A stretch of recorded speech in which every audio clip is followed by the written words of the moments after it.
আসসালামু আলাইকুম প্রিয় চাকরি প্রত্যাশী বন্ধুরা। গণপ্রজাতন্ত্রী বাংলাদেশ সরকার জেলা প্রশাসকের কার্যালয় চাঁদপুরের রাজস্ব শাখায় নতুন একটি নিয়োগ বিজ্ঞপ্তি প্রকাশিত হয়েছে।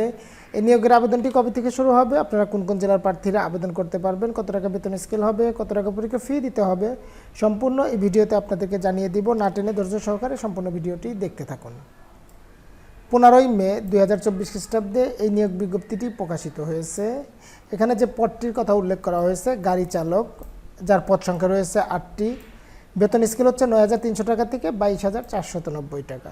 আর এই পদটিতে আবেদন করতে আপনাদের শিক্ষাগত যোগ্যতার প্রয়োজন হবে জুনিয়র স্কুল সার্টিফিকেট বা সমমানের পরীক্ষায় উত্তীর্ণ হতে হবে।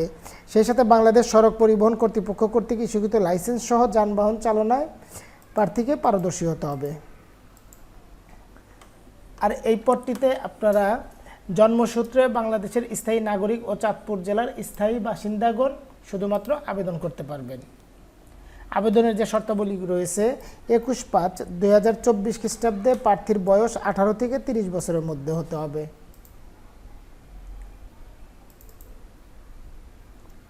চাকরির জন্য আবেদন আগামী 21/5/2024 খ্রিস্টাব্দ সকাল 10 ঘটিকা হতে 10/6/2024 বিকাল 5 ঘটিকা পর্যন্ত আপনারা অনলাইনের মাধ্যমে আবেদন করতে পারবেন। অনলাইনে আবেদন পূরণ সংক্রান্ত নিয়মাবলী ও শর্তাবলী। পরীক্ষায় অংশগ্রহণে ইচ্ছুক ব্যক্তিগণ তাদের ওয়েবসাইটে প্রকাশিত যে অ্যাড্রেসটি দেওয়া রয়েছে এই ওয়েবসাইটের মাধ্যমে আপনারা আবেদন পূরণ করতে পারবেন। আর এই আবেদনটি আগামী 21/5/2024 সকাল 10 ঘটিকায় শুরু হবে এবং 10/6/2024 বিকাল 5 ঘটিকায় শেষ হবে এবং আবেদন পরবর্তী 72 ঘন্টার মধ্যে আপনারা অনলাইনের মাধ্যমে পরীক্ষার ফি জমা দিতে পারবেন। পরীক্ষার ফি কত টাকা দেওয়া লাগবে? পরীক্ষার ফি বাবদ 200 টাকা টেলিটক প্রিপেড সিমের মাধ্যমে আপনারা আবেদন পরবর্তী 72 ঘন্টার মধ্যে জমা দিতে পারবেন।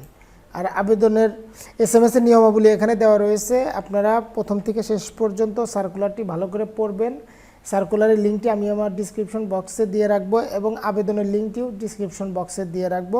আপনারা শুরু থেকে শেষ পর্যন্ত ভালোভাবে পড়ে বুঝে শুনে অনলাইনের মাধ্যমে আবেদন করবেন এবং পরীক্ষার ফি জমা দিবেন।